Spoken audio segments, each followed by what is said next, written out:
a esta mesa sobre artistas involucrados en la curaduría. Bueno, quería agradecer en términos justamente que yo haya sido invitado así a moderar. Yo soy artista visual, así dibujante, pero digamos, curé alguna que otra muestra. Una en el Malva, sobre que se llamaba Lo contrario de la magia, sobre la ciencia, y después otra sobre la violencia en el CCK el año pasado, que justamente son mis dos únicas experiencias en el campo así de las grandes muestras colectivas, llamémosle. Pero básicamente mi aproximación es un poco a la curaduría siempre comparativamente como ingenua, justamente porque yo soy un artista visual ocupado en defender así su propio kiosco, ¿no? Como que pienso que a diferencia de los teóricos o los curadores, los artistas, el campo de fuerza sentimental que tuerce mucho los argumentos y que no pocas veces los inhabilita para hacer así grandes juicios abarcadores. Yo no quiero hablar de varias presentaciones, yo no quiero hablar mucho, después en todo caso moderaré. Solamente quería, hay un ejemplo que yo siempre doy sobre por qué pienso que la curaduría es necesaria, que es el ejemplo del bife.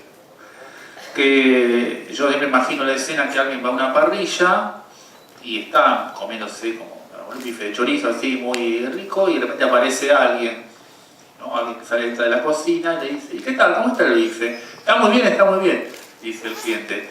Y el hombre le dice: sí, yo maté al animal. O sea, sabe que se resistió un poco, hubo que darle un masazo extra en el cráneo para que se inmovilizara así del todo y inyectarle algunas cosas extra por el estrés que produce así la muerte del animal en el bife, pero por eso el bife que quedó bien el bife, ¿no?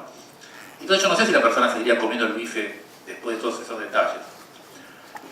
¿A qué viene este ejemplo? A que el artista, digamos, un productor así de sentido, está en un estado de crudeza, a veces aparte muy alevosa, que para las instituciones puede ser verdaderamente indescifrable, ¿no? Y entonces justamente ahí es donde, en mi teoría, aparece un poco el curador para planear un poco sobre esa intensidad argumental y tener una relación justamente que no espante a la institución con las producciones así de sentido. Bueno, eso simplemente. La idea es que pasemos a las presentaciones, como estamos así con no demasiado tiempo, que va a abrir Charlie Herrera. Bueno, si querés así presentar mejor que yo te presente. Bueno, no. Artista y curador. No. Hola.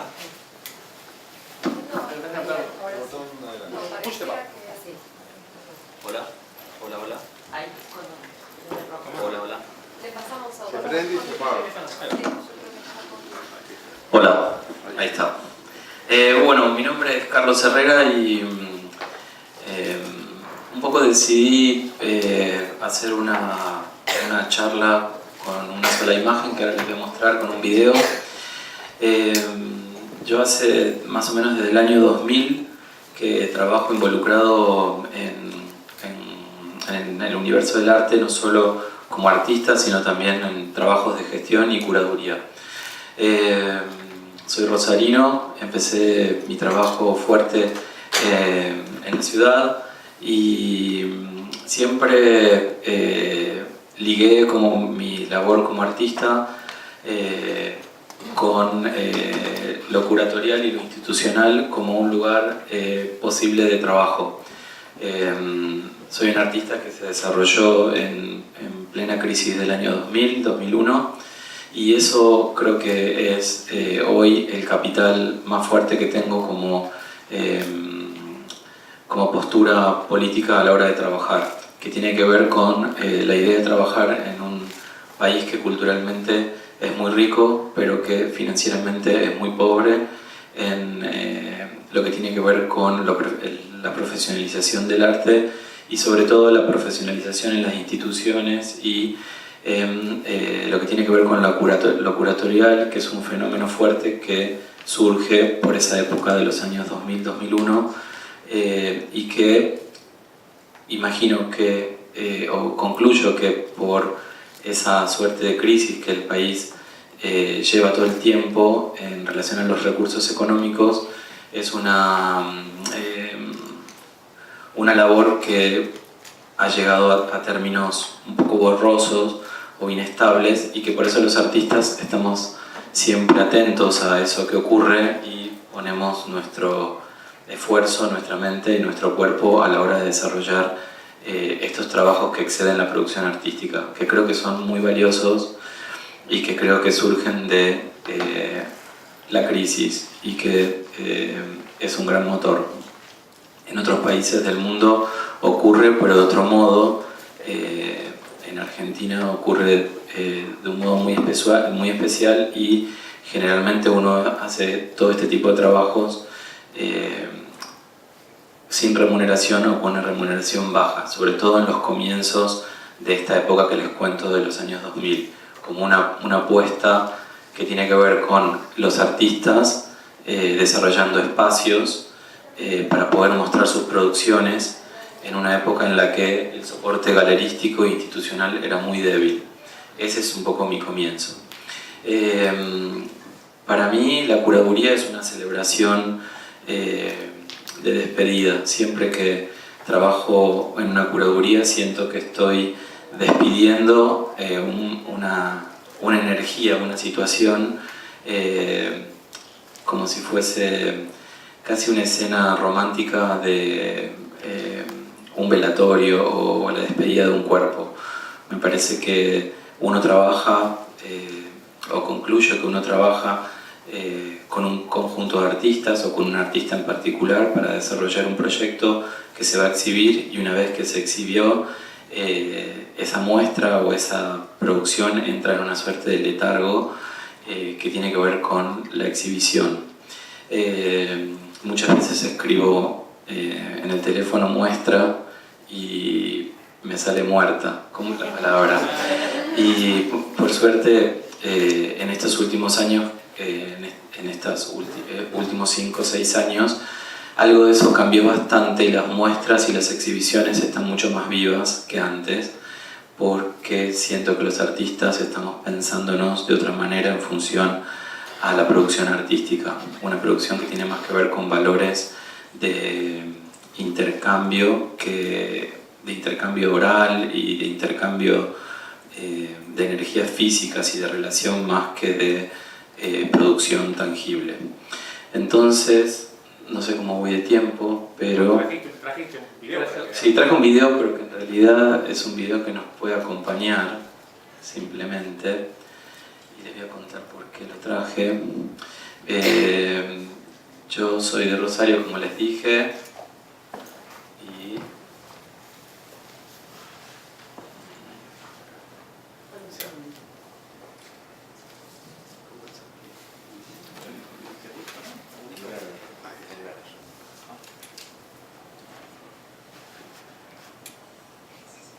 bueno, yo vengo de una familia de floricultores del campo de la ciudad de Rosario. Mis padres cultivaban flores y esas flores se vendían en florerías, y esas florerías producían arreglos, ikebanas y también coronas funerarias, de lo cual trabajé durante varios veranos en mi adolescencia para ganarme la vida. Y siento que un poco esta herencia familiar que sigue viva en mi familia, por más que mi familia no esté presente en ese trabajo, es un legado que tengo y que tanto en mi obra como en mis trabajos curatoriales he implementado, y que tienen que ver con la posibilidad de conformar esta suerte de fenómeno que tienen los eventos, las construcciones de sentido en el universo del arte, y lo celebratorio, digamos, de esto. Me parece que esta imagen que estamos viendo en el video resumía un poco la construcción de lo que hago. Les quería contar también que a principios de los años 2000 y hasta el 2008 trabajé en un proyecto que se llamaba Marasca Trip, que era una galería que no tenía sede fija. Como les contaba, en ese momento la producción artística estaba solo exhibida en algunas instituciones, había muy poco soporte para mostrar a nivel institucional o proyectos alternativos se comenzaban a formar, y entonces decidí pensar una galería que no tenía sede fija, y lo que hice fue armar una suerte de curadurías durante esos casi largos 8 años en espacios alternativos que tenían que ver con baños públicos de la ciudad de Rosario y con espacios que podían ser en la vía pública, en casas de artistas. La galería funcionaba con un logo que Marascatrip te imprimía, te lo llevaba a tu casa y entonces de repente tenías una galería. Ese fue... Perdón, una preguntita. Sí. En relación, cuando por ejemplo hacías la muestra, cuando hacías la muestra de Marascatrip en un baño público, ¿eso era algo, digamos, tenía que consensuarlo con alguien o era verdaderamente una acción terrorista que no le preguntaba ni digamos, al dueño del espacio ni nada? Empezó, no, era dentro de una galería comercial que después se transformó en el Pasaje PAM, un proyecto que estuvo bueno en la ciudad en su momento, cuando se inició. No, se armó naturalmente, es un baño público dentro de un espacio comercial, digamos, una galería que abre y que cierra. Era mi duda, si no era un baño en una estación, por ejemplo. No. Era mi duda, pero bueno. No. En realidad consensuamos la posibilidad de hacer un ciclo de exhibiciones en ese baño y un baño muy antiguo de la ciudad con letrinas, ni siquiera con una tecnología más actualizada. Y funcionó llamativamente bien en esa época. En ese momento estaba Nancy Rojas y Mauro Guzmán armando proyecto Roberto Vanguardia, que fue otro proyecto curatorial muy interesante de la ciudad, y de alguna manera este espacio en el baño funcionaba como un espacio demasiado alternativo, y lo que me interesaba era proponer una activación de artistas que tenían obras que eran, por un lado, no comerciales, sino que eran proyectos generalmente efímeros y que no pertenecían a galerías de arte, que, como repito, en ese momento había muy pocas.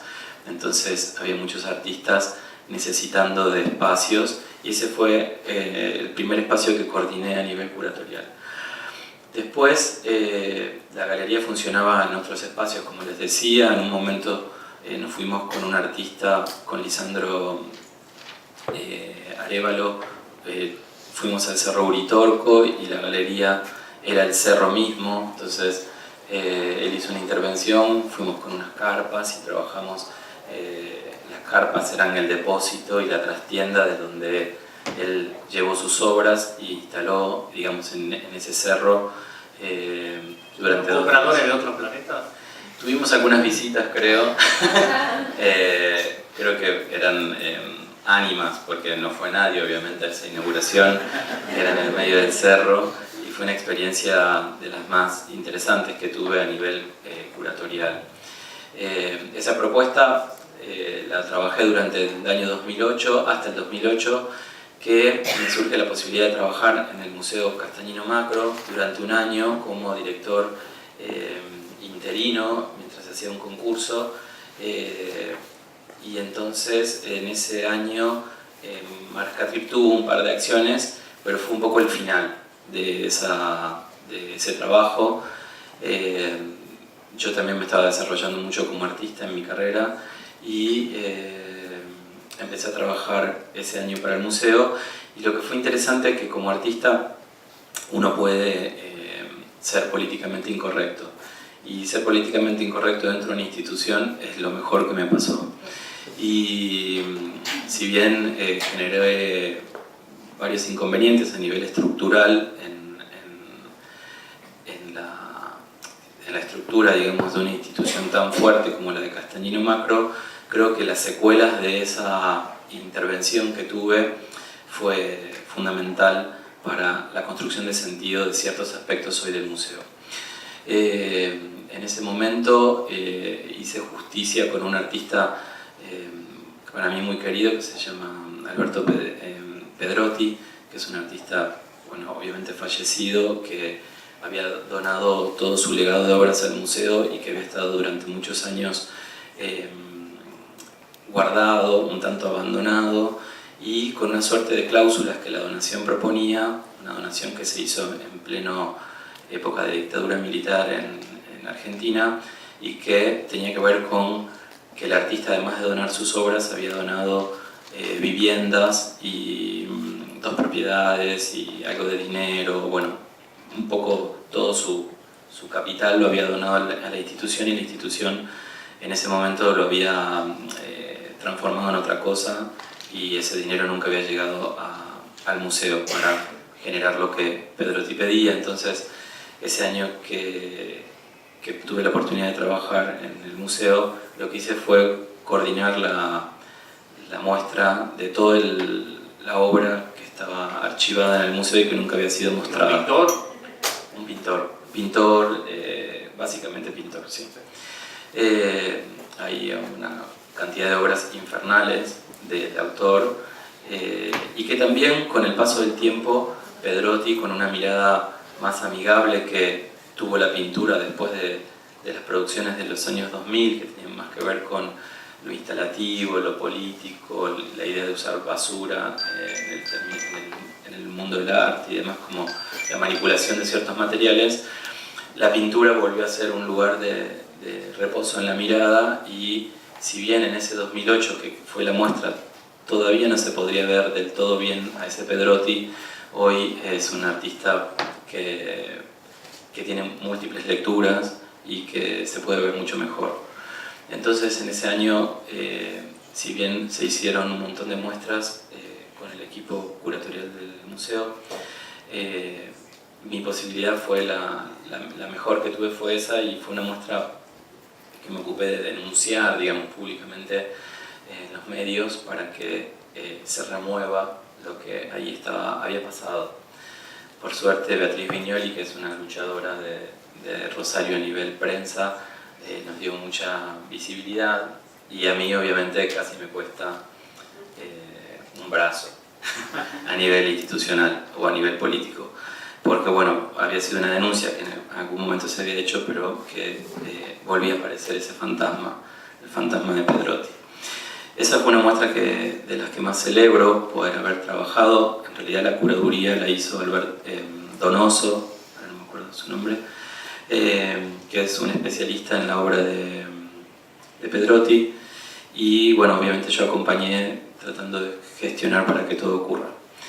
Después, con el tiempo, seguí trabajando lo curatorial ya de un modo menos rebelde. Piensen que por ahí por el 2008 yo tendría unos 30 años, un poquito menos, 30 sí creo, y estaba como en un fervor productivo mío y de trabajar en función de un sistema, entrar a un sistema del arte.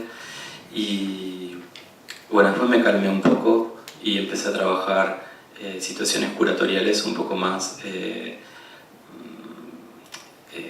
amistosas en relación al sistema. Bueno, eso fue un periodo de mucha relación con artistas, sobre todo con artistas jóvenes que por cierta relación con mi obra me empezaron a convocar para tener relaciones de charlas, de la posibilidad de pensar proyectos para espacios, y es lo que hice durante estos últimos 4 o 5 años, que intenta trabajar un formato curatorial que excede un poco la palabra, es más como una investigación, una mirada, una apuesta de reconocimiento de lo que otros colegas hacen. Ese trabajo es el que más me interesa hacer y que tiene que ver con acompañar a un artista en su proyecto productivo durante un año hasta llegar a la exhibición. Generalmente los criterios curatoriales son bastante caprichosos, y lo que intento hacer es torcer un poco la vara con la que el artista me convoca, como provocar a que repiense las posibilidades de exhibición, teniendo en cuenta también... Aparte, cuando vos empezaste tu tarea así como curador, realmente no es que una academia de eso ni nada, empezaba de una especie de curaduría en sentido salvaje, ¿no? No era algo que... Claro, sobre todo entendiendo, como yo trabajo también como artista y como productor, entendiendo el sistema, lo que me empiezo a dar cuenta es de que no tiene mucha cabeza, digamos, producir una muestra que aspira a ciertos lugares que no son de nuestra realidad. Entonces lo que intento hacer es estimular al artista de que muestre lo que realmente desea y no lo que un sistema le pide. Sobre todo eso se ve mucho en Capital Federal, en donde la mayoría de los artistas que están produciendo una muestra, producen una muestra para un espacio, que generalmente es un espacio comercial, el sistema de las galerías. Entonces uno se encuentra con artistas como muy formateados para producir una muestra objeto, una muestra producto, para generar un supuesto comercio que nunca llega, sobre todo en las propuestas jóvenes. Entonces lo que me interesa es tratar de torcer ese brazo y de proponerle al artista de que muestre algo en lo cual él tiene mucho deseo. Eso lo vine haciendo radicalmente en estos años, con 2 o 3 propuestas al año de curadurías informales. Y por último, para ir un poco cerrando, este último año empecé a trabajar en Munar, que es un espacio que está acá en Avenida Pedro de Mendoza, a unas cuadras de acá, un espacio sumamente interesante que hace más o menos un año me invitaron a pensar, y lo que ocurre ahí es un centro que pareciera ser más una suerte de centro cultural de investigación que una sala de exhibiciones. Cuenta con 9 artistas invitados a usar un taller y a producir obras, y con 2 salas de exhibiciones y con un patio en el que también se generan exhibiciones y muestras. Es un espacio de la familia Benzacar. Yo trabajo, me representa Ruth Benzacar, Orly, la hermana de Ariel, el dueño de Munar, y hace un año estaban buscando a alguien que pueda generar una gestión en un espacio, si se quiere, bastante alternativo. Y bueno, Orly me dice: ¿por qué no vas a hablar con mi hermano que está metido en una y no sabe qué hacer con un lugar? Y ahí fue donde me encontré con Ariel y con Diego, que son los dueños, los que coordinan el lugar, y les hice una propuesta curatorial, digamos, de visuales general, sobre lo que yo creo que podría ser un espacio hoy. Y es un espacio en donde ocurren un poco de todo. Hay algunas muestras que son un poco muertas, hay artistas como convencionales, como estables, como cuadros colgados, y hay ciclos de acciones en donde se estimula un poco más a lo performático, hay talleres de artistas que se pueden visitar, hay artistas produciendo, hay artistas con galerías, hay artistas sin galerías. Es como hay artistas que viven en el lugar, hay un patio en donde artistas son invitados a producir con restos de obras en construcción que habían quedado en ese patio, con materiales ligados a la carpintería, a la herrería. Aporte al volquetismo. Algo así. Es como un espacio que se está formando y que estoy intentando entender también con las limitaciones que puede tener el proyecto, ¿no? Bien, bueno, buenísimo. Muchas gracias, Charlie.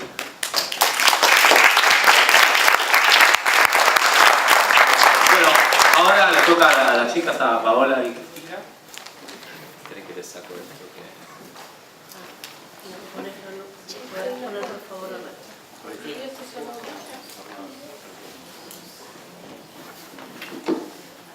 Sí, porque a veces justamente me quedé pensando en lo que decía Charlie de cuando le quiso hacer justicia a Pedrotti, que a veces pasa que uno como artista tiene algún héroe que no es reconocido por el sistema, y si uno no lo defiende, no lo va a defender una teoría sobre nada loca o esfuerzo. Bueno, pueden empezar, niñas. Bueno, nosotras... Dice que no lo puedo abrir.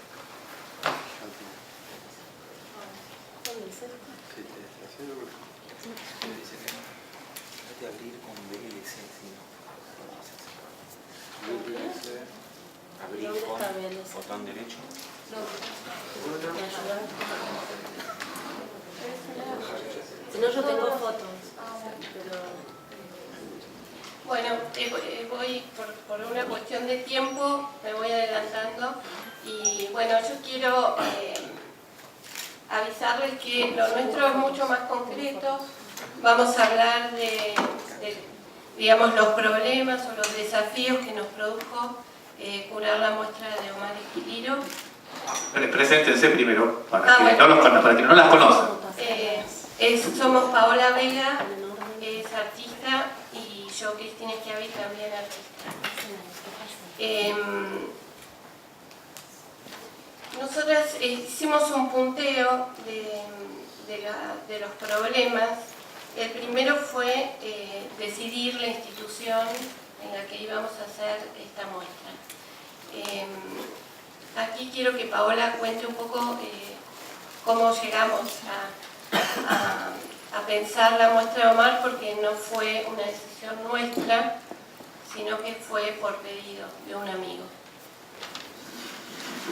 Bueno, en un momento, en el 2014 más o menos, me convoca a Gumier Mayer para que lo ayude. Él es el que tiene la mayor cantidad de obras de Omar Esquiliro en su poder.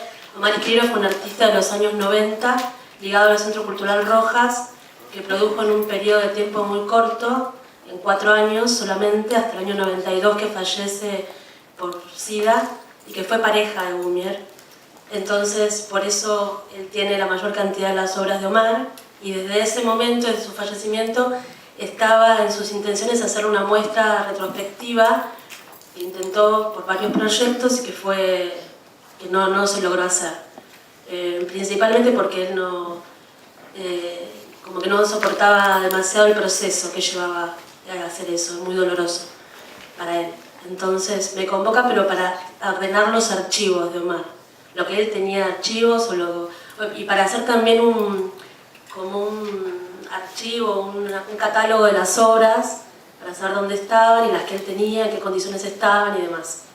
En un momento avanzamos en todo eso y finalmente él decidió que había que hacer la muestra y buscar un lugar. Teníamos varios lugares en vista, pero bueno, pasó que yo le comenté el proyecto a Amalia Moedo y ella ofreció su ayuda, realmente desinteresada. No es que ofreció hacerlo en la colección por Tabat a la muestra, sino ayudar a que el proyecto se realice. Cuando le cuento esto a Gumier lo medita bastante, se tira el chin y después me avisa que él se dio cuenta que el lugar era ese. Así que bueno, así fue la elección del lugar.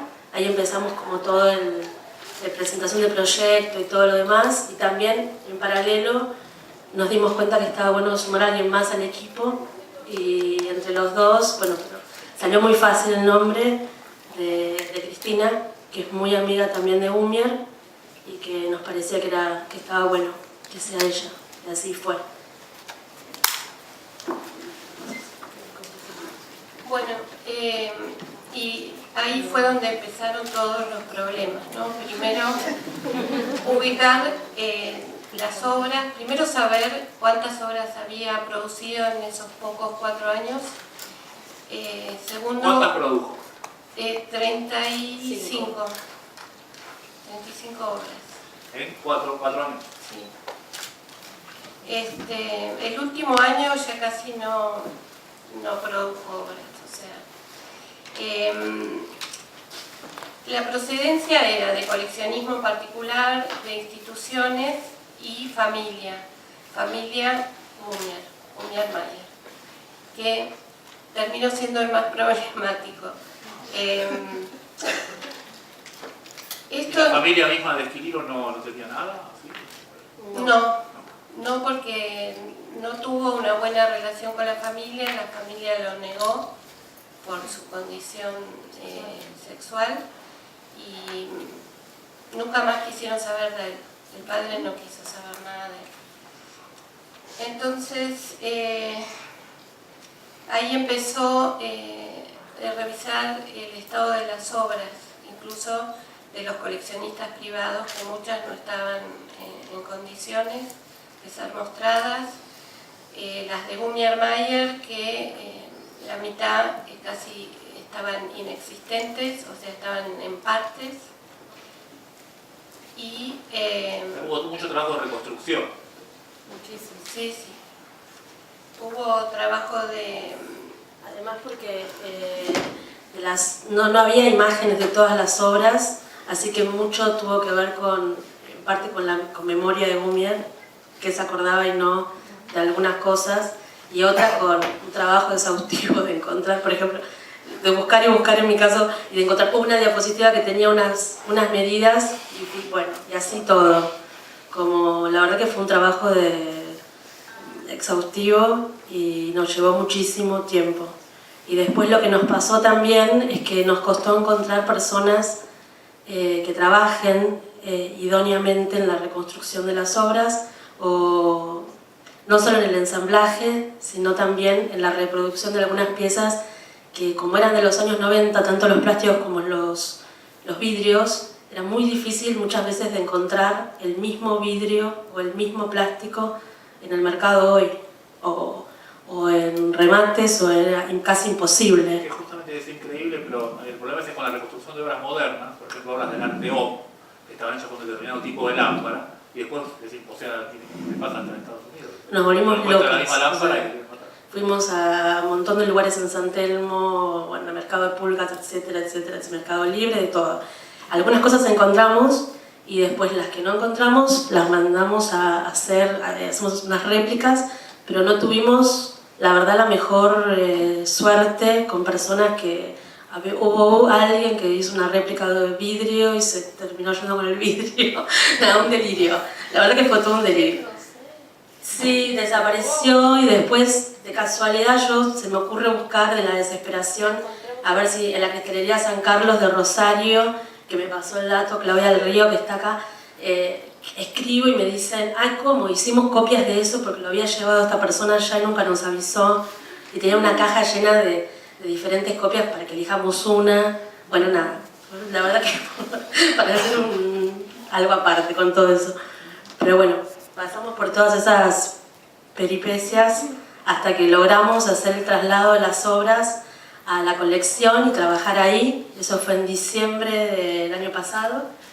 Y ahí trabajamos con alguien sí de confianza, que por suerte funcionó, que fue Hernán Soriano, que también es artista, además de realizador.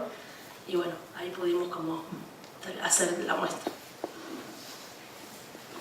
Sí, fue muy importante porque hubo otros realizadores que hicieron las primeras restauraciones, no estaban mal, pero con una mentalidad negativa, o sea, de que no íbamos a encontrar las piezas que nos faltaban, todo era no, en principio no. Y Hernán es genial porque todo era así, todo era posible. Entonces ahí nos decidimos a hacerla. Eso fue otra decisión. Una vez que acordamos con la institución de hacerla, tuvimos problemas en el medio de no encontrar el restaurador indicado, de que el familiar se negara a hacer la muestra, y tuvimos que decidir entre las dos si seguíamos adelante con el proyecto o no, y decidir cómo. No he entendido del familiar que se negaba a hacer la muestra. Gumier. Está bien.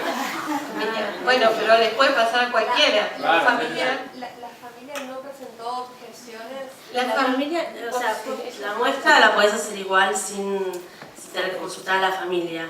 Lo que sí tuvimos un problema fue en relación al catálogo, a la realización del catálogo, porque necesitábamos sí o sí el consentimiento de la familia al ser una muestra individual para la reproducción de las imágenes. Y una pesquisa mía por Facebook para ver dónde estaba la familia, porque habían perdido contacto con Gumier hacía 30 años. Además habían negado en vida a su hija, bueno, a Omar. De Mariana Martínez de Cerviño da cuenta un poco de esa. Sí, y finalmente, bueno, di con una sobrina, además, ella muy amable. Ella habló con el padre de Omar y el padre de Omar siguió negando y no hablan del tema, no quieren nombrarlo. Así que gracias a Brusone encontramos un vericueto legal como para poder hacer el catálogo sin ningún problema. Sí, son cosas inentendibles, pero me parece que deben pasar a menudo los problemas de herencia, de cuidado de las obras y de la decisión también tuvimos que decidir si hacíamos las réplicas o no, porque había obras que, por ejemplo, la que estaba en Houston, que no podíamos pedirla por lo que salen los seguros y el envío, etcétera. Entonces decidimos que sí, porque eran como piezas fundamentales que tenían que estar en la muestra. Eran pocas obras. Y bueno, después también estuvo la realización del catálogo, decidir quiénes iban a diseñarlo, que fue interesante. Pero yo tengo miedo de adelantarme a algo que por ahí ya vas a decir, pero obviamente ustedes fueron, digamos, como curadoras tuvieron que establecer una distribución espacial de los materiales. Eso lo hicieron ustedes así enteramente como... Sí, nosotros tomamos todas las decisiones. Por eso, a pesar de todo y todos, por eso esta puntualización y por eso lo que estaba diciendo Cristina también del catálogo, porque tampoco el catálogo nos parecía algo menor. En una situación, no nos parece menor ninguna situación, pero menos una situación así donde es una muestra histórica, con todos los problemas que habíamos tenido y que queríamos que quede bien y que sea un documento, que quede para cualquiera, para que lo pueda ver. Así que fue toda una discusión acerca de quiénes iban a ser los diseñadores. Nosotros estábamos de acuerdo que iban a ser Cecilia Sarkois y Gastón Pérsico, y después negociar quiénes iban a sacar las fotos y demás, y los textos, y bueno, y todo, el orden en el catálogo y demás. Bueno, porque ahí hay un problema institucional que es el apuro, que muchas veces yo no lo entiendo, de tener un catálogo cuando recién inaugure la muestra.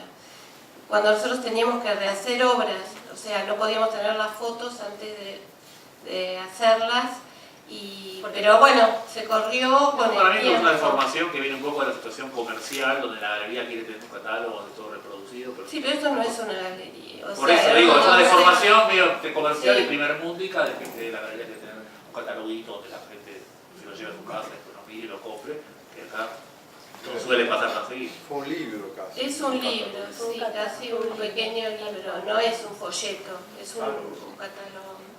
Es interesante porque yo no sé si se va a poder volver a reunir todas las obras de Omar, y era muy importante que estuviera Bien hecho. el catálogo. ¿Y las reconstrucciones Porque dónde eso quedaron queda. ahora?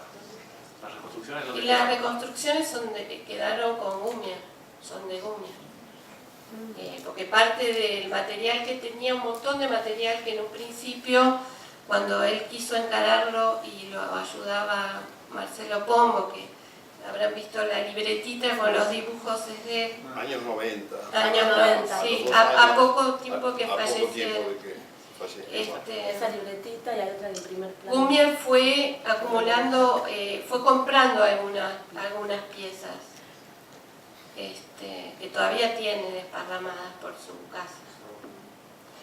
Bueno, también tuvimos en cuenta, obviamente para mí lo más importante era mostrar bien los trabajos de Omar. Y a diferencia de Charlie, para mí,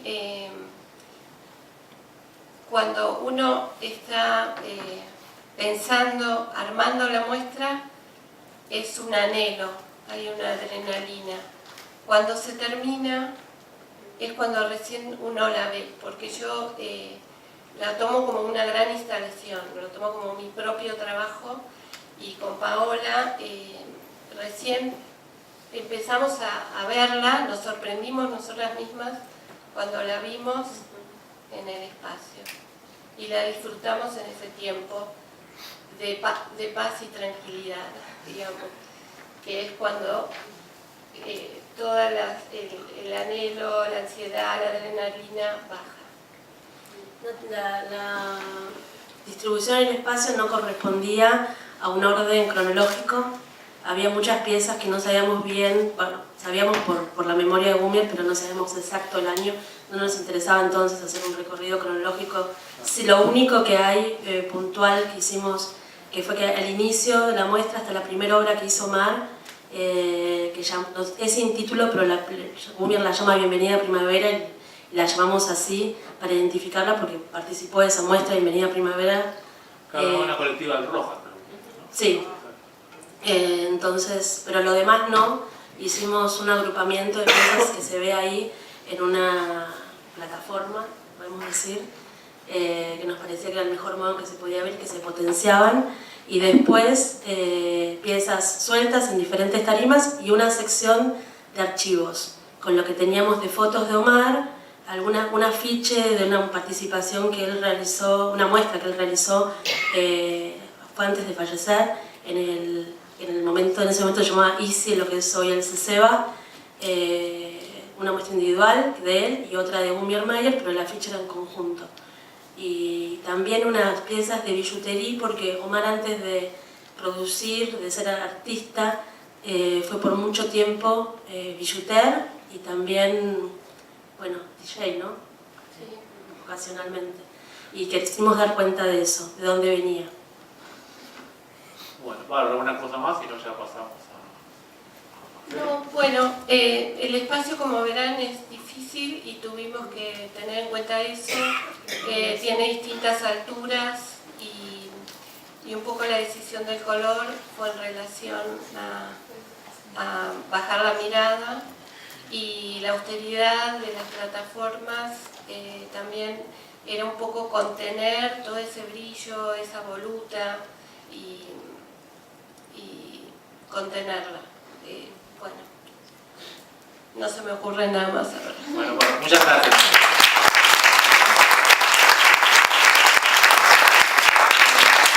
Ahora, para tu presentación, Marcelo Pombo. Y voy a ver si puedo rápidamente.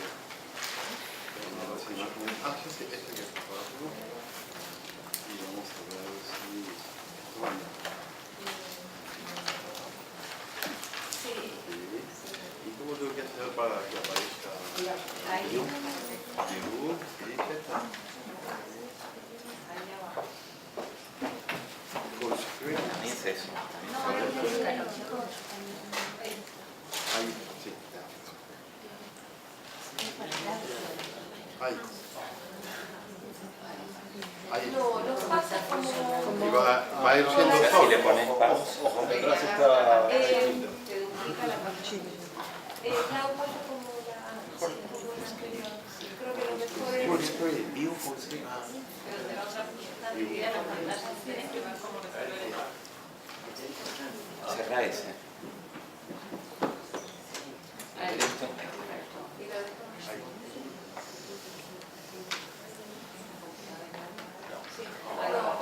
Es Six Show, ahí arriba, por ahí, no sé, pero fíjate si... Yo lo dejaría. Déjalo ahí, está bien. Bueno. Que nos pasó por la mañana esa situación. ¿Y cómo para que vayan pasando? ¿Cómo decía la chica de ahí arriba?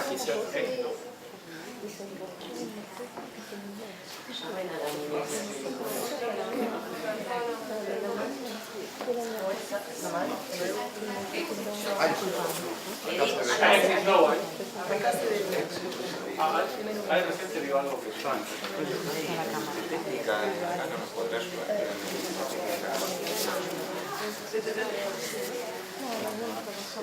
No entienden otras cosas.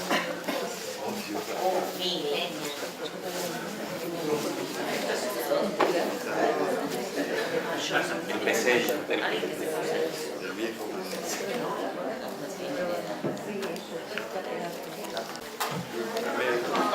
Pásame ese que vos sos el. Hola. Bueno, voy a hablar de este paso mío que comenzó y todavía no se detuvo, esta especie de híbrido entre curación, apropiacionismo artístico, señalamiento, no sé qué nombres ponerle, pero básicamente es arte contemporáneo, ¿no? Que es tan maravilloso y poderoso que puede contener cualquier tipo de experiencia. Todo esto comenzó en estas fotos que vimos, la anterior y esta, en el 2008. Viajo a Rosario, creo que era la inauguración de la muestra Me pongo el saco y me pongo el pombo, una muestra que hizo Roberto Echen con un trabajo mío de la colección del Castanino Macro y de Graciela Sacco. Ahí Charlie Herrera, que era director ejecutivo, junto con Roberto Echen, que era el director artístico, me dice: ¿por qué no haces algo en el Macro? Ahí se me ocurrió, había como una especie de anhelo, de entusiasmo por hacer algo con obras del depósito del Museo Castanino. Y hice en el 2008, como les decía, la muestra Nuevos Artistas del Grupo Litoral. Básicamente consistió en entrar al depósito del Museo Castanino como si fuese una especie de templo sellado por siglos, y con entusiasmo y maravillado, descubrir y demencia. Como entrar al sepulcro, como entrar al sepulcro egipcio. Sí, como Howard Carter abriendo la tumba de Tutankamón, así me sentía. Sé que es un delirio, pero así fue y continúo todavía en esto. Elegí un montón de obras, solamente por su apariencia estética, por mi intuición, de artistas que no conocía. Y bueno, hice esta pequeña muestra en donde incluí 2 esmaltes míos. Lo que me sucedió con esta muestra, Nuevos Artistas del Grupo Litoral, fue que una vez inaugurado, una vez ya en Buenos Aires, me pongo a investigar quiénes eran los artistas que había elegido. Y para mi sorpresa me encuentro con que la gran mayoría, Emilia Bertolé, que se ve ahí al fondo, o Stefan Ercia en primer plano, no, Mariette Lidis, etc. Para mi sorpresa descubro que no se trataban de artistas outsiders o marginales, sino artistas que habían sido verdaderas celebridades en el mundo del arte de su época. Y entonces, bueno, por supuesto eso... Fueron como olvidados. Exactamente. Entonces aparece ahí una pregunta fuerte, que era si no será ese el destino de nosotros, todos los artistas argentinos. Sí, ser olvidados, caer en una especie de misterio. Pero... Perdón, sí. Yo tengo otra de mis teorías, pero que es como que la institucionalidad argentina es como si fuera estroboscópica. Entonces, ilumina mucho, uno es parte del canon, se apaga, y cuando se vuelve a encender es otra cosa. Está todo una cosa, digamos, lo anterior es borrado por lo posterior. Exactamente. Ya sé que me esperan el olvido. Ya lo sabemos, y son muchas las razones también, pero bueno, nos es permitido soñar sobre eso también. Después de esta muestra empezaron a suceder un montón de cosas. Tengo el ofrecimiento de Inés Katzenstein de dar un taller en el programa Artistas de la Ditela basado en esto. Hago una obra basada en un artista rosarino, Anselmo Piccoli, con Santiago Villanueva, que fue alumno de mi primer taller que di en la Ditela. Comienzo a hacer un museo virtual que se llama Museo Argentino de Arte Regional. Muestras... ¿podemos ir pasando, por favor? Esta es una obra que hice con una reproducción de Raúl Shurgin. Después hice una muestra donde reproduje un salón principal de la Galería Whitcomb, una galería legendaria y fundamental. Por ejemplo, porque Shurgin fue extraordinariamente popular. Shurgin fue popular no solo acá en Argentina, sino en muchos lados del mundo, en Japón, en París, como muchos de los artistas, Piccoli también, etc. Bueno, ni hablar María Ridis o Stefan Ercia. ¿Y qué les iba a decir? Bueno, empecé a hacer muchas cosas y en esta muestra también hice una curación con todo el depósito o la trastienda de la casa de subastas Roldán, que justamente eran obras que no se habían vendido a lo largo de décadas y eran maravillosas. ¿Y qué les iba a decir? Y empecé en esta especie de arrebato místico, en donde de alguna manera, por supuesto, me identificaba yo en primer lugar, en donde empecé a cultivar algo que hoy me gusta llamarlo como una mirada invertida, que consiste, y creo que la transmití también en los talleres, creo que para algunos participantes de estos talleres, por ejemplo, Paola Vega, tu trabajo sobre la historia de artistas argentinas tiene que ver con eso. Ustedes me influenciaron y yo también creo, por suerte. ¿Y a qué venía?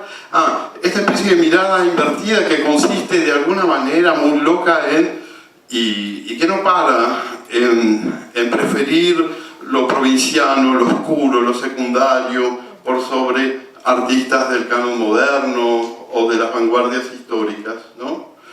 Después hago las tres muestras de las que voy a hablar brevemente ocurrieron en la ciudad de Santa Fe, en la provincia de Santa Fe, 2 en Rosario, y ahora vamos a una muy importante para mí, que fue los duendes del campo decoraron el patrimonio durante la noche en el Museo de Arte Contemporáneo de la Universidad del Litoral en Santa Fe, hecha gracias a Pepe Volponi. Y acá, bueno, acá se repite la historia de la tumba sellada. Estoy viendo con la directora Estela Arber obras que me interesaban del patrimonio de este museo, como artistas de Santa Fe como Matías Molinas, o el de artista de Bahía Blanca que hizo toda su carrera en la ciudad de Santa Fe, César Fernández Navarro. Y digo, ¿y eso qué es? No, esto no. ¿Pero qué es? Me dice, bueno, estas son unas obras que yo encontré en el container entre escombros, cuando nos donaron esta casa, y estas son obras que pertenecieron a la muchacha que vivía aquí y que murió a los 26 años en un accidente automovilístico, Vilma Turconi. Bueno, quedé completamente enamorado de las obras de Vilma Turconi. Son lindísimas, son lindísimas. ¿Son óleos? Son óleos, estaban sin restaurar, abollados. Por supuesto, como cualquier director de museo, tuvo mucha resistencia a mostrarlos sin ser restaurados, pero accedió. Como verán en la primera muestra, nuevos artistas del Grupo Litoral, incluí mis obras. Acá ya me voy animando más, las decoro. Y también, aquí empiezo mi primera apropiación sobre la obra de la gran artista santafesina de la ciudad de Resistencia de la provincia de Santa Fe, Mele Bruniar, donde tomé un grabado de ella de los años 50, me pareció una estética muy Tim Burton, es un espantapájaros, y bueno, le di este color y todo eso. Sigamos. Perdón que diga, yo lo puedo hacer.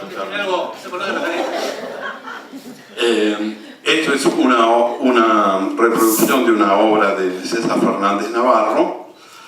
¿Y qué les iba a decir? Y después viene, voy a ser breve, después viene la tercera edición de este proceso del que estoy hablando, que es Rosario Remix, en donde ya directamente me animé a intervenir y apropiarme de obras de artistas. Esto fue una muestra que ocupó los 7 pisos del macro. La hice el año pasado.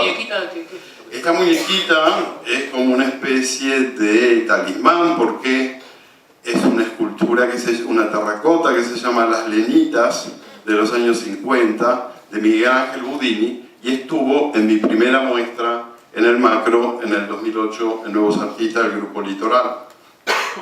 Houdini después pasó a una imagen más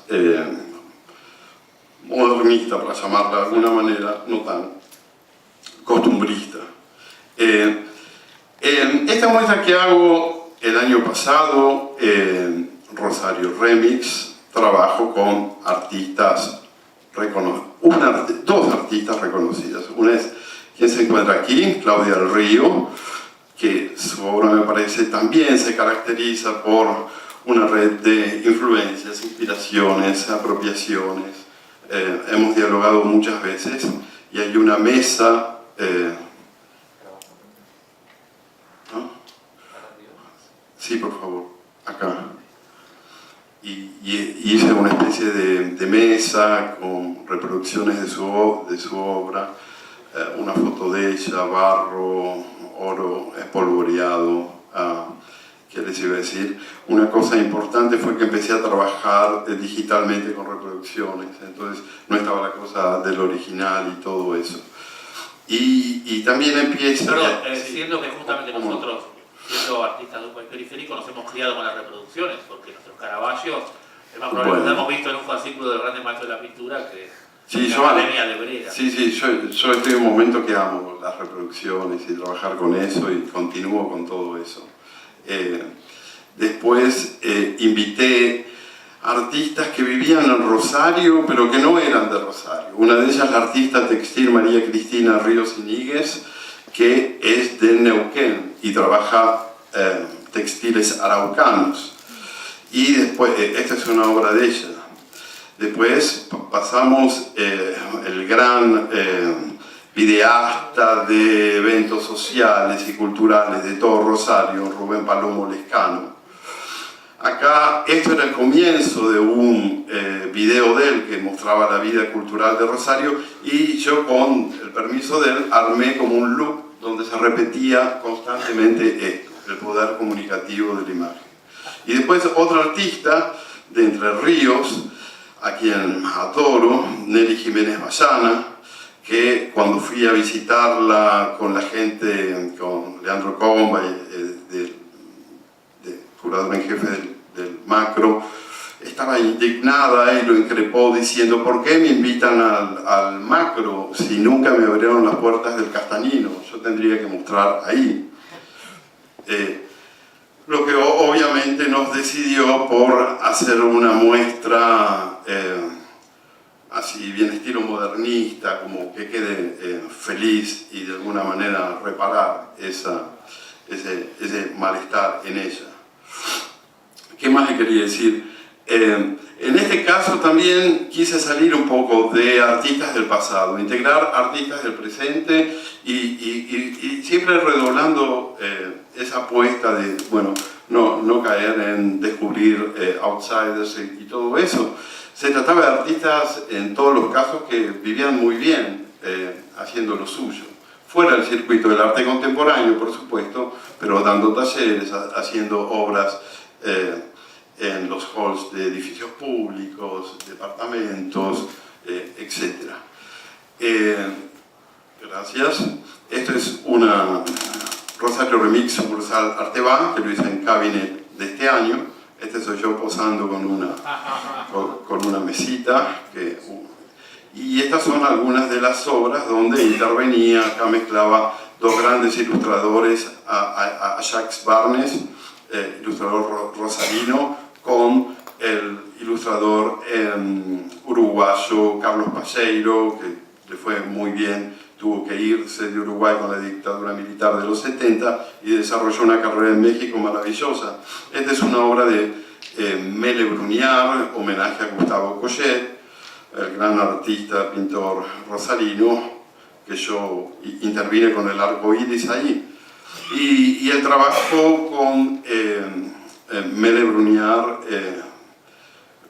esto es una mezcla de ella y su trabajo. Me entrevisté con su marido, porque Mele tiene como 91 años, y su marido es el prestigioso pintor Eduardo Cerón, y me dio carta libre para que haga lo que quiera. Me dijo, perdón lo que voy a decir, tómenlo como algo ridículo. Dice, vos para mí sos Duchamp, hacé lo que quieras. Así que estoy en eso. Y más cerca, en nuestros días, presenté en barro y voy a seguir con este formato. Son muchas de las obras que yo hice, elegí para el MAR, el Museo Argentino de Arte Regional, que está en la web. Debajo se ve el monumento al artista, el monumento al prisionero político desconocido, el Libero Badi, que fue una obra célebre, que fue a la Tate. Un concurso internacional. Un concurso internacional sobre el que Andrea Junta escribe muy bien en su famoso libro. Las malas lenguas dicen una especie de invento justamente anticomunista, que por supuesto, para que el formalismo defendía la libertad y el esclavismo figurativo. Exacto. Bueno, y como ven ahí acoplé Tucumán Arde con la última obra de Marta Minujín, la reedición del Partenón de libros en la Documenta de Kassel, Juan Carlos Romero, su póster Violencia, lo acoplé a un fondo navideño, Mariette Lidis, la pintora uruguaya María Freire, con empleadas de un hospital salteño protestando, Espinosa con un marco con una lechucita, etc. Y bueno, eso es todo. Perdón si hablé muy apresurado, pero eso es en lo que estoy y es mi relación con la curación. Gracias.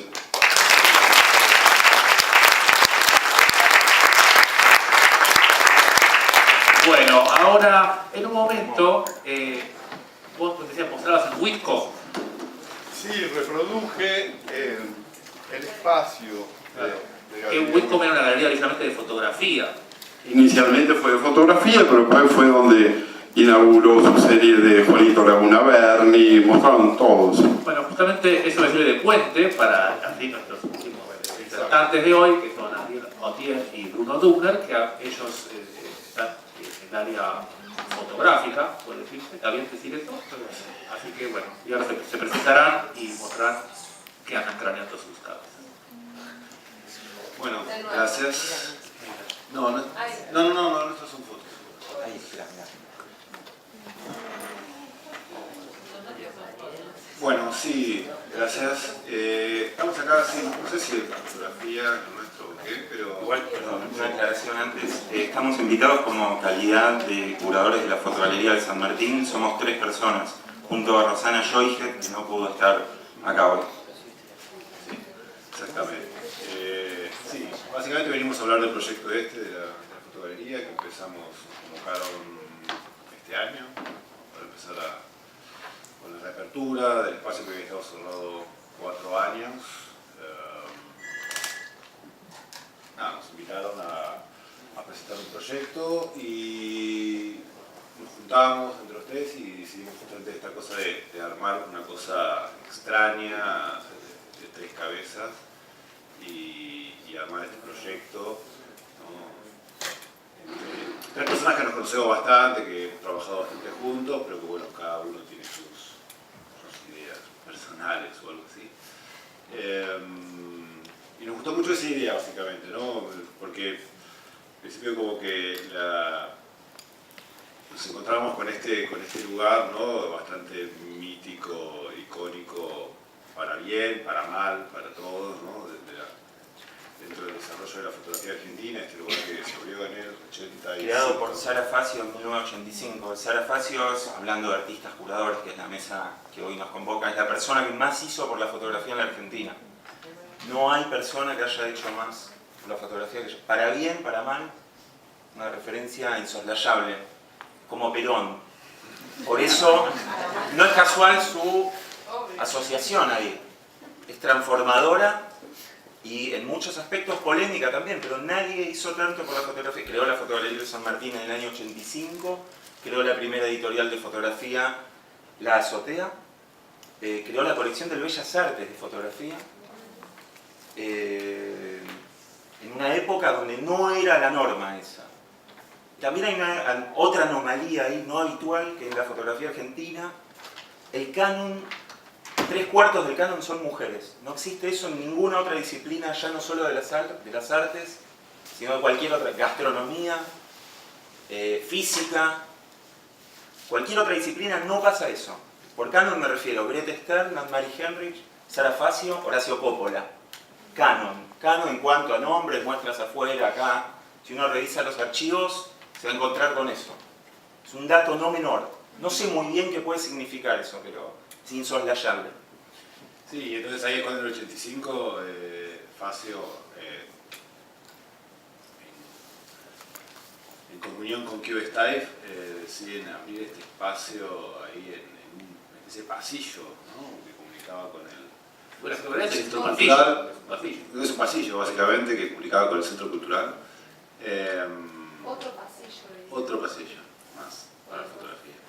En realidad, Perdón, porque me sí. quedé flotando con lo que dijo Bruno en cuanto a la proporción del Can, que justamente que la fotografía era considerada algo más marginal, que lo realmente importante era ser un pintor, esculpir el mármol, porque son materiales heroicos y viriles, no son materiales de pasillo. Uno no hace una escultura, un óleo para que lo pongan en el pasillo. Sin embargo, en Ariel vamos a ver un caso después en donde la fotografía da lugar a otras cosas totalmente centrales, ya no solo para el arte, sino para la manera en la cual se estructura el pensamiento occidental.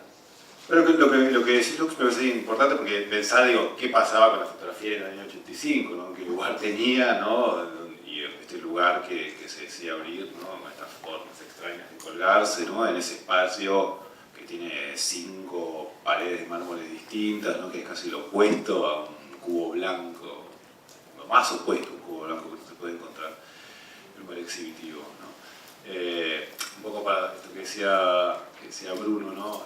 Y también relacionándolo con Whitcomb y demás, a principios del 1900, ¿no? 1902, no, 1902, no sé si. En Estados Unidos, un tipo que se llama Stiglitz abre un espacio, una fotogalería, era una galería, ¿no? Donde se mostraba fotos, pero también... ¿Esta es la galería de Stiglitz? Sí. 291. 291 se llamaba. Y que en realidad fue la que importó el arte moderno a Estados Unidos, ¿no? La que dio las bases fundacionales. Es el primero que muestra a Picasso y a Brancusi en Estados Unidos, Stiglitz, por ejemplo. Tiene unos esquilitos había antes. No, es muy invasivo eso. Terriblemente invasivo. Pero bueno, son los que importan el sistema este de Whistler, de montar una obra a la altura del ojo, con espacios, ¿no? Llenar todo, ¿no? Bueno, El sistema de iluminación, rieles con spots que apuntan directamente a las obras, es algo que sigue funcionando hoy. y es lo que termina de dando las bases al Museo de Arte Moderno, básicamente, ¿no? Lo que hace Stiglitz con Steiger en este lugar. Y esto que dice Ariel también es muy importante. Nunca, al menos en Argentina, en un espacio institucional de fotografía, fue dirigido por alguien que no sea fotógrafa o fotógrafo. Siempre fueron profesionales del medio quienes estuvieron a cargo. Una cosa extrañísima que no pasa en otros ámbitos. Pensamos en Romero Brest, Laura Buchelato, Jorge Glucksberg, mismo hoy, en nombres de cualquier institución, no son artistas quienes las dirigen. Por lo general, el caso de Carlos es un ejemplo que corrobora esto. Pero el caso de un artista dirigiendo... Sí, también. Fernanda Laguna, pero es una galería también. Espacios institucionales son... Sí, pero en la fotografía no hubo alguien que no sea fotógrafo o fotógrafa. ¿Por qué? ¿Por qué? Por el poco estatus que tuvo en esa Sí, época. seguramente. Sí, también porque Porque la fotografía podía sobrevivir porque tenía un valor legal y ¿No hay documental. un sentido como gremial?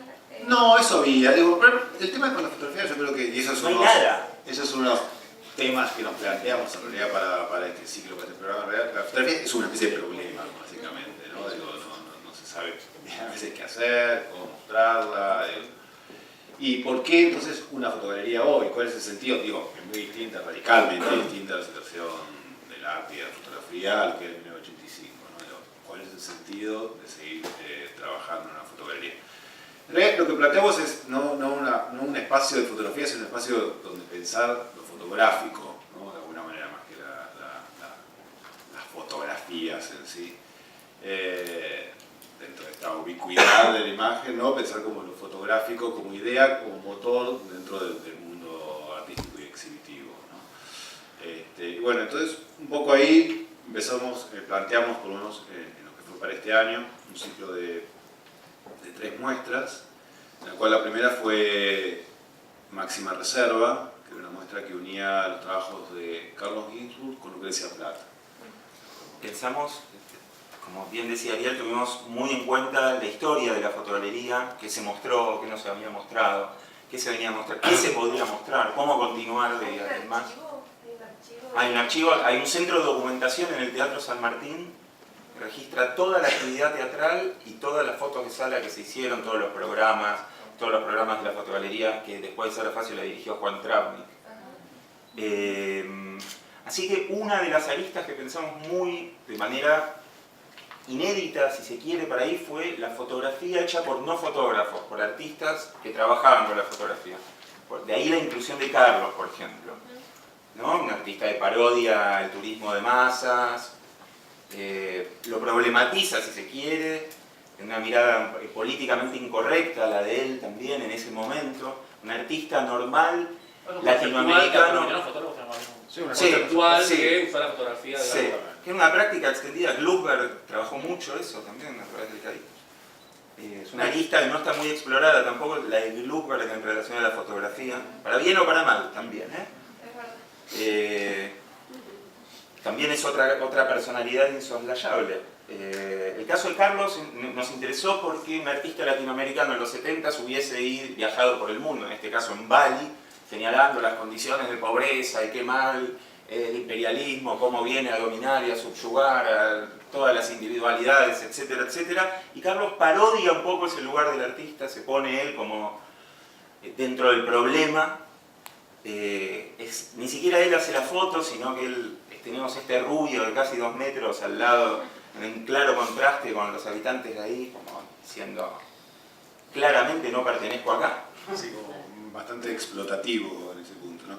Y por eso la idea era como confrontar de alguna manera dos mundos que usaban la fotografía, pero de maneras como muy distintas, y ninguno en realidad perteneciente como directamente, por lo menos, a lo que se considera la fotografía como arte, de alguna manera, ¿no? En el caso de Ginzburg, como decías, era un uso, era usar la fotografía para esos extraños viajes. Y en el caso de Lucrecia Plath, que era una fotógrafa súper prolífica, muy desconocida en realidad, fuera de acá, de Argentina. Y estas son fotos sociales. Estas son, gran parte del trabajo de Lucrecia son fotos sociales de la noche porteña de los 70s, 80s y demás. Y muchos escritores y escritoras. Lucrecia es quizás la persona que más fotografió a Alejandra Pizarnik, por ejemplo. Era la fotógrafa del Centro Editor de América Latina, entre otras cosas también.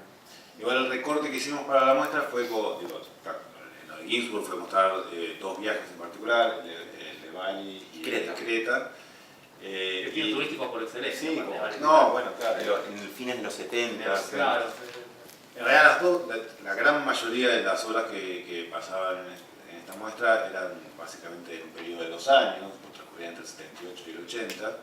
Y estamos en la época de 154. Sí, esto es Mau Mau. Esto es Mau Mau. Esto es toda esa noche porteña, ¿no? En pleno momento de oscuridad política y social en Argentina. Pensábamos que había estaba retratada la dictadura desde muchos ángulos en relación a la fotografía, sobreabundan los trabajos sobre la dictadura y siempre veíamos como una misma mirada en cuanto a la fotografía y el tema. El uniforme de día. Exactamente. Acá, eso del escote nocturno. Nos preguntábamos dónde estaban todas estas fotos. Es como si no hubiesen tenido lugar. Sí, entonces bueno, confrontar de alguna manera también estas dos formas muy distintas de pensar el mundo a través de la fotografía. ¿no?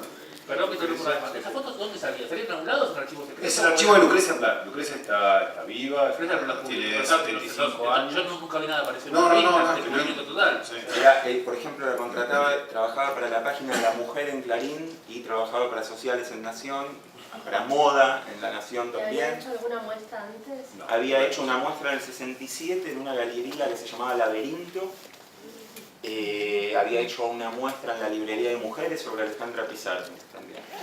Y después había participado en una exhibición colectiva que yo había curado en la Galería Vasari, con Cecilia Salkovich y Mary Henry. Pero fue como el salir del closet de Lucrecia.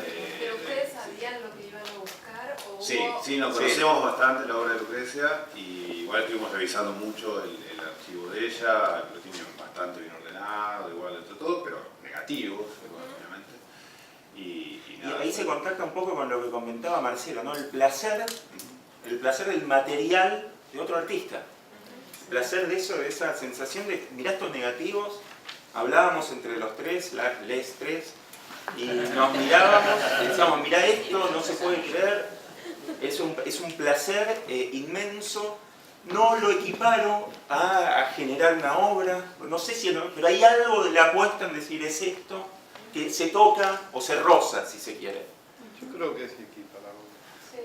Yo realmente no lo sé. Es un Yo no lo sé. momento de la sensación, pero la verdad que sí. Hay un goce muy grande en ese instante. Pero ella, por ejemplo, se ve como artista o se ve como cronista de sociales. Ese es el gran... Como fotógrafa, digamos. Ella se ve como fotógrafa, básicamente, y digo, disfrutó muchísimo la muestra por eso decía, como que fue muy gratificante para ella ver eso en un ámbito exhibitivo, ¿no? Fue como muy radical la diferencia que sintió con respecto a la circulación de su trabajo. Y ahí es donde la mirada curatorial realmente puede llegar a crear algo. Es donde se crea algo. Ahí se crea algo. Ella se va a ver como la empecemos a ver nosotros. Exactamente. Tal cual. Eso es lo importante. Sí, tal cual. Sí. Y después, aparte de esta unión, digo, obviamente esto que decíamos, para nosotros es muy importante como la historia del lugar y la ubicación del lugar, ¿no? Y la arquitectura de ese lugar, de ese antro del modernismo, alto modernismo porteño que es el complejo teatral, ¿no? El Teatro de San Martín. Y de alguna manera, así como la fotografía creemos que parasita, se inmiscuye por todo lado del mundo, queríamos un poco hacerlo también físicamente con respecto a esta muestra, meternos un poco dentro del espacio. Entonces lo que hicimos fue en la sala Martín Coronado, por ejemplo, en el foyer, en el espacio de espera, es uno de los lugares más lindos que iba a haber en Buenos Aires, incluir una foto ahí perdida, sin ninguna indicación. En realidad, era muy encontrarlas y, no sé, los que van ahí esperan la entrada al teatro, una foto, que era esta foto que estaba ahí, que es una foto que Lucrecia sacó cuando el Museo de Arte Moderno estaba ahí en el Corrientes. en el año 79. O sea, en el piso Sí, 8, yo la muestra en el octavo piso, acá estaba era un pisito, Sí. un pisito así, Ok. un piso de linóleo, creo. Ahí diciendo conmigo. Pero nos gustaba como esta reflexión también del espacio, ¿no? Dislocado también de alguna manera. Qué pantalón a la moda, era el pantalón. Sí, esta muestra, este momento de montaje de una muestra, ¿no? Una foto divina. En la caja de negativos de Lucrecia decía únicamente Museo de Arte Moderno, nada más. Otras cosas de los misterios de la fotografía, su evidencia más absoluta y rampante y a la vez la ignorancia total. Sí. Alrededor, sin ninguna pista a ti, quizás algún investigadora del arte puede decir, no, esto en tal año, sí. Ella es tal que participó, pero en sí la foto muestra todo y oculta todo al mismo tiempo. Sí, esta especie de esfinge, ¿no? La idea de esfinge de perdida. Y también, aprovechando la presencia de Ginsburg, y una obra, reeditamos una obra que Ginsburg había hecho en el 71. 72, curada por Luper casualmente. Una muestra que Luper armó ahí. Lo que hizo Ginsburg fue como en los ascensores, ¿no? A través de una red de señalizaciones. Puso como que había que subir al piso donde estaba el Museo de Arte Moderno, precisamente, en el piso octavo, ¿no? Para ver una obra que él había hecho enfrente, que está escrito Tierra, ¿no? Ahí se lo ve, ahí está Ginsburg, una obra para ser vista desde el lado de enfrente. De abajo dice, si no se llegan a ver, dice que hay dentro de este terreno, ahí, ¿no? Intervención de Carlos Ginsburg, ¿no? Y la pusimos en el foyer, no en el piso 8 porque en este momento no hay nada interesante, pero sí en el foyer, en la sala de espera del Lugones, ¿no? También la pusimos al lado de los ascensores, en un display así como una especie de fotografía extrañísima. Es un lindo momento del país, hace los 70 es un lindo No, momento bueno, del país. es súper interesante, sí. Entonces, bueno, también como para citar de alguna otra manera y meter esta tierra, ¿no? La única forma de darse cuenta de esto es si veías todo el desplegable, ¿no? Y decía, en el piso 9 hay también otra imagen para ser descubierta y demás. La segunda muestra es una que está terminando. Termina mañana, así que apúrense.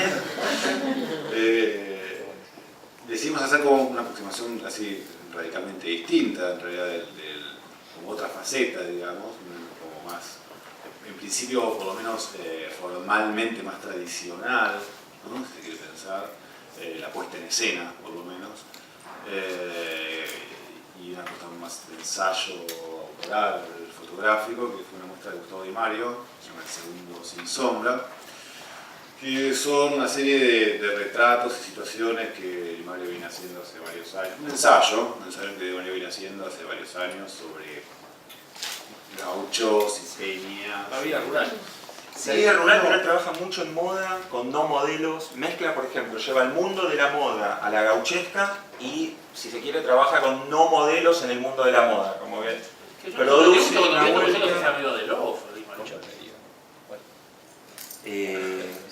¿Cómo? Las muestras conceptuales. No, bueno, que hay una tensión homoerótica fuertísima en estos gauchos, ¿no? Es una mirada como muy original que no abunda mucho en la historia del tema. Por eso decía esta cosa como, en principio formalmente, digo, más tradicional, pero cuando empezás a ver las imágenes hay algo rarísimo. No son gauchos contrahechos. Pero a la vez no hay ningún... No hay nada como explícito, nada. Pero hay mucha tensión, Están a 5 centímetros de un libro de Aldo César, por ejemplo, en algunos casos. Bueno, él es un encantador de serpientes. Totalmente, sí. En el sentido como muy fotógrafo tradicional. Formato medio, blanco y negro, en unas cuestiones técnicas de la cámara. Bueno, digo, de vuelta está, una puesta en escena como más tradicional, pero digo, usando esos mármoles y esos espacios y esas. Perdón, la sala también tiene una particularidad que es que no se puede clavar en las paredes porque es patrimonio. No se puede, hay tanza, nos gustó esa idea también. Hicimos distintos displays, la idea es ir moviéndolos, reconfigurándolos, muestra tras muestra. Como decía Ariel, es un emblema del modernismo porteño, este edificio de Mario Roberto Álvarez y Macedonio Ruiz, que se lo suele olvidar a él mucho. Es el museo de sí mismo. Se lo suele olvidar a Macedonio Ruiz, un arquitecto extraordinario también en las sombras. El edificio mismo está repleto, por eso me equivoqué, porque está repleto de obras de arte. Está repleto tiene el mural más grande de Seoane, por ejemplo, de Fioravanti, que lo veíamos en la foto antes del Fourier. Vimos el otro día, descubrimos una de Pérez Esquivel, en un mini tour que hicimos en la muestra del Premio Nobel de la Paz. Hay una escultura de Pérez Esquivel ahí. Hay Ennio Yomi también. Sara Grillo. No te sabría decir. Tiene que ser una pintura. Martorell. Sí. Y en la fotogalería, tradicionalmente, hasta que se cerró para la refacción del edificio y demás, había en la entrada, enclavado ahí, un vitulio. Un retrato de San Martín. Homenaje al general San Martín. Así. La obra más famosa de él es Evita, para vincular nuevamente a Perón y Sara Faso. Porque de hecho la tercera muestra que va, pertenece al Patrimonio de Arte Moderno y ahora está en los jardines del Sigüe. Sí. El otro día me contaba Facio que ella luchó mucho con Muchelato, porque Muchelato se le quería llevar todo el tiempo y ella hacía muchas cosas. Claro, balcones. ¿No? Y en realidad era una presencia extrañísima ese granito azulado, ¿no? Que estaba ahí. Pero fíjense los montajes no muy distintos a la idea stiglitziana. Sí, una foto un poquito pegadita, igual, ¿no? Lo máximo que entre, con una escultura. Y entonces precisamente la tercera muestra la que vino en noviembre es una muestra que va, esta idea que teníamos como de pensar muy fuertemente sobre el error del espacio. Va a trabajar más sobre las relaciones entre la fotografía y el espacio, pero haciendo mucho hincapié precisamente en ese espacio mismo de la fotogalería, ¿no? En este lugar que podía tener este pedazo de roca, ¿no? Conviviendo con fotos alrededor de ella, ¿no? Porque bueno, esta cosa en realidad no estaban tan, lo que veíamos es como que en realidad no estaban tan encendidos como parecían. La foto era tremenda, parece una nave espacial, parece que sea en Roswell. Es una cosa así. Sí, de hecho yo el otro día, yo me la acordaba mucho más grande, la escultura esta de Vitul. Hay unas horas que van a trabajar sobre esta pieza precisamente. Y me acordaba más grande que el otro día cuando fuimos a ver al Siguri, bastante estaba como perdidita ahí en el jardín, es como chiquita en realidad. Me acordaba más este tipo, esta cosa así como esta imagen, esta cosa ahí pegada al lado de la escalera de la entrada de la fotogalería. Yo creo también que otro de los problemas de la fotografía, y específicamente de las fotogalerías, de por qué no hay directores o directoras que pertenezcan a otro ámbito, es porque ya no quedan espacios de exhibición que sean únicamente sobre una disciplina. Eso es una rareza absoluta. No existen espacios que muestren solo pintura, creo, o solo escultura, o solo grabado, independientemente de los salones. Es una cosa muy extraña que en el siglo XXI, etcétera, etcétera, haya un espacio de una sola disciplina. Llámese pintura, fotografía, instalación. 70, pero con dibujos en el estado. Sí. No, bueno, y de hecho en la fotogalería lo que está pasando y lo que va a pasar cada vez más es que es lo fotográfico, ni siquiera va a ser la fotografía. Sí, no, claro. La fotogalería. La fotogalería, sí, claro. Fotogalería pionera también en una manera de ver, y en esta historia que hablábamos de artistas curadores. En otro pasillo. Pionera y esencial también en esta historia de la fotografía argentina. La mirada de Goldenstein es clave en esa historia. Sí, el historia de la tensión entre el San Martín y el Rojas, ¿no? Como que había una cosa, un diálogo sordo muy interesante. Pero bueno, esto es en realidad pensar como lo fotográfico, ¿no? Digo, como que en realidad casi que nuestras intenciones es como no se puede agujerear las paredes, casi salir de las paredes, ¿no? Pensar la fotografía en otros lugares. Aunque lo fotográfico no tenga lugar en una fotografía. Exactamente. Así que bueno,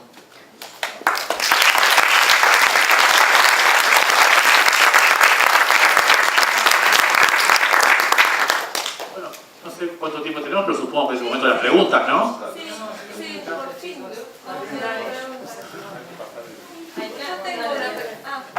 Tal vez es una tontería lo que voy a decir, pero escuchándolos hablar y viendo las imágenes, incluso bordando lo que escribimos para la propia convocatoria, se me ocurre que estos trabajos que llamamos curaduría en realidad son diálogos entre artistas, ¿no? Tanto ustedes, o los Marcelo, los de Charlie, y lo que ocurre son como unas transferencias de voces, ¿no? A través del trabajo de ustedes permiten decir algo que muestran, y ese que muestran les permite decir algo también de su propio trabajo.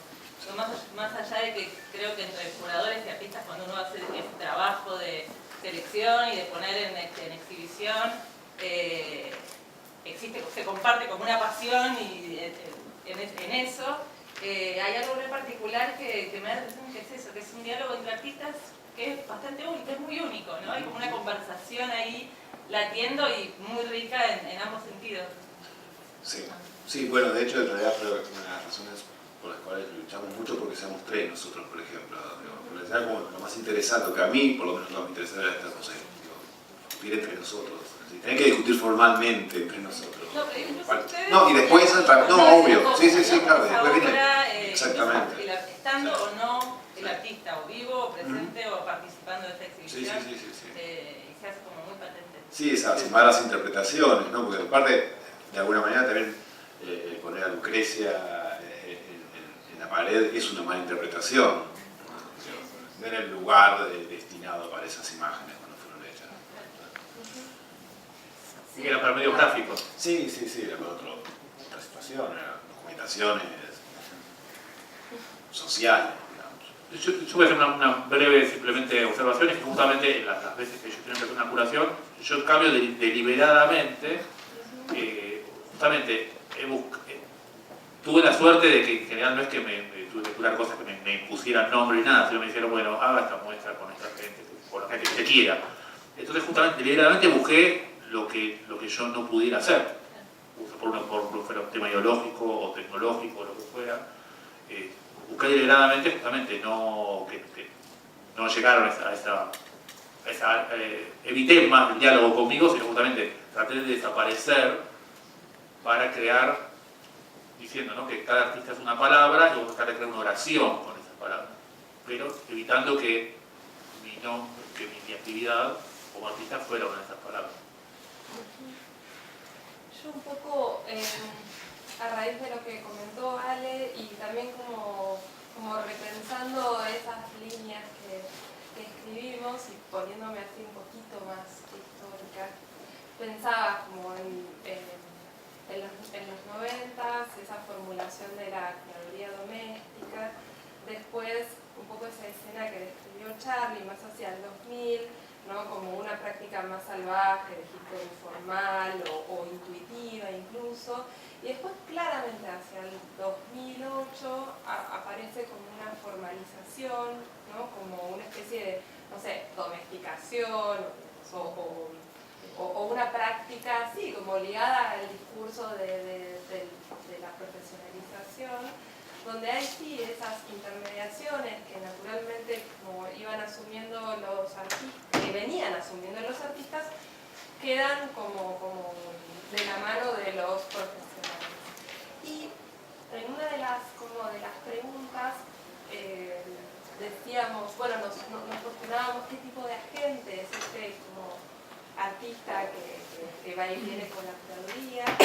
Digo, Marcelo hablaba de esa práctica mucho más híbrida.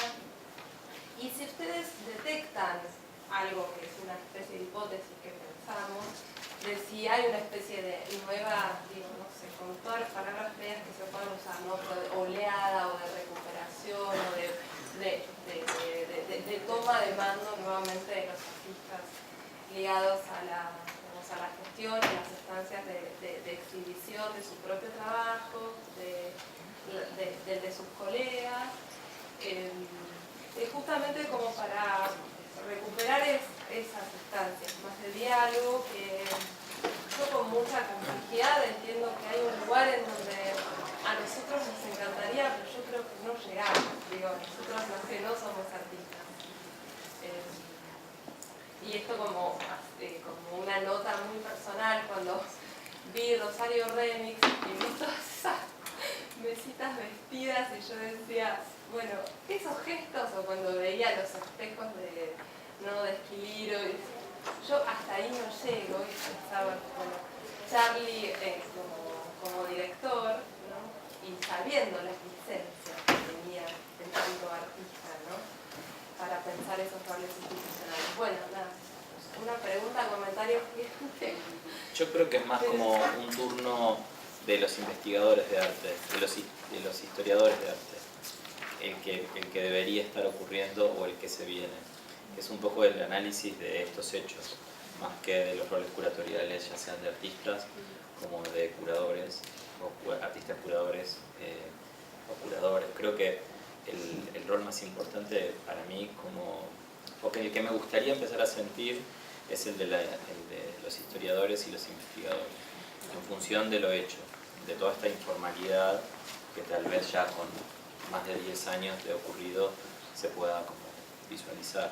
Creo que es más un turno de eso, y creo que la aparición de los artistas en Argentina, por lo menos en los lugares que tienen que ver con espacios de poder o de instituciones o galerías, o lo que regula un poco la visibilidad del arte, es porque justamente es un momento muy crítico, es como un modo de responder a las faltas, o a las faltas de artistas que nos han mostrado y que también hoy se pueden ver. Tal vez años atrás no se podían ver ni siquiera en nuestro propio escenario, como tener una mirada saludable por sobre eso, como que evidentemente algo se destapó en esos 2000 y algo, en función de algunas situaciones del pasado. Yo creo que Gumier lo hizo y fue castigado por eso. O sea, esa cosa hilada doméstica fue una curaduría de su, digamos, valoración, rescatando artistas inexistentes. Y creo que la gestión la hacemos siempre en estos países, los artistas. Creo que los artistas hemos construido nuestras carreras. Muy pocas veces tuvimos apoyos institucionales que ahora se están dando más, porque siempre se consideró al arte como algo no profesional, como que podías colgar en cualquier lado y era para vos un honor colgar sin que te den nada a cambio, porque nunca se vio como trabajo. Sí creo que me gusta esta mirada que están teniendo los historiadores e investigadores del arte sobre la mirada del artista.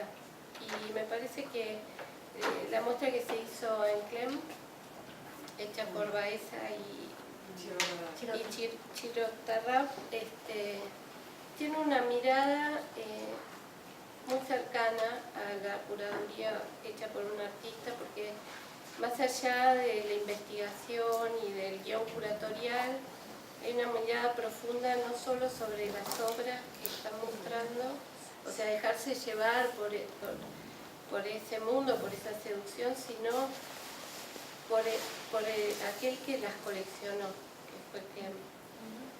Y me parece que ahí sí hay una sensualidad que tiene que ver con nuestra propia práctica. Yo agregaría también que los artistas estamos siendo influenciados más que nunca por investigadores, curadores, historiadores, historiadoras. Historiadores está bien. Digamos, así que yo viví mi trabajo así con la curación como si curar fuese un recurso artístico. Una propia. Es lo que hacemos siempre. Digamos, me parece que lo que hay que celebrar es eso. Somos un país como muy joven y en serio que está viniendo cada vez con más potencia las investigadoras y curadores y a los artistas nos influencia eso. Lo celebramos. Sí, y esto que vos comenzaste de revolver en los depósitos y armar una otra historia del arte, también nosotras proponemos, estamos buscando eso, empezar a buscar aquellos nombres que no existen en la historia del arte. Ese sería mi deseo, que los historiadores se metan en las colecciones buscando otros actores que fueron tan importantes como los que ahora conocemos. Que sumemos en vez de ocultar en los depósitos. Sí, pero yo diría que eso no va, en mi opinión, no quiero polemizar, pero no es tanto una reparación por la justicia, por lo justo, sino también por el amor, por el interés y el amor que te despierta eso. Pero no es una cuestión de justicia, es una cuestión de enriquecer la mirada. Exacto. Digamos, las miradas que producen orden, bienvenidas, y las que produzcan caos también. Caos y confusión. Creo que justamente la idea de este debate, esta jornada, tienen este resultado, me parece, ¿no? Este cruce de pensamientos y da un empuje energético fuerte sí, para ver los errores, así, ¿no? Ni la polémica, o sea, ni lo más ni lo menos, tal vez como la construcción es, como dijeron recién, el investigador, el crítico, el curador artista, el curador historiador, y tiene esta flexibilidad, y es grandioso escuchar de un lado, estar del otro, no escuchar. Bárbaro, yo soy una persona grande que me acuerdo que era el mundo del arte de los 80, los textos críticos, los pocos investigadores, investigadoras que había, y ahora es como dice Charlie, estamos viviendo un momento desde el 2008 aproximadamente de surgimiento de investigadoras e investigadores que nos están inspirando a todos muchísimo. Tengo una pregunta que tiene que ver con este diálogo de los artistas. ¿Hasta dónde respetar la idea que tiene el artista y bueno, y ustedes como artistas, hasta dónde romper el discurso o innovar con esa propuesta? La opinión de ustedes. Sí. Y cada caso es diferente, ¿no? Por ejemplo, si te encontrás con un artista más consagrada, ahí podés ser más irreverente. Si te encontrás con un artista que hay que proteger, sería un poco violento hacerte el irreverente. No sé, digamos, hay momentos que hay que proteger, señalar, otros, qué sé yo. Yo no tuve el menor problema porque la admiro profundamente a Marta Minujín, me parece una de las dichas, una de las cosas lindas de esta sociedad, que una de las artistas canon sea Marta, ¿no? Entonces, como para meterle ahí a su Partenón, ícono de la cultura humanista, Tucumán Arne. No sé si lo haría en otro caso. Claro. Sí, porque cada artista tiene un poco también su canon personal, donde por ahí figuras que son muy importantes para la generalidad, para uno realmente no son nada, y viceversa. A mí hay cosas que me gustaría que me gustaran para ser más amigos y quedar mejor con la gente, pero por ahí no me gusta. Pero, perdón. No puedo decir ahora, por ejemplo. Y de todas maneras, faltar el respeto siempre es un acto de amor y reconocimiento, artísticamente hablando, ¿no? De amor. Bueno, sí, no sé, si no hay ninguna otra pregunta, ya terminamos aquí. Bueno, Muchas gracias. gracias por venir.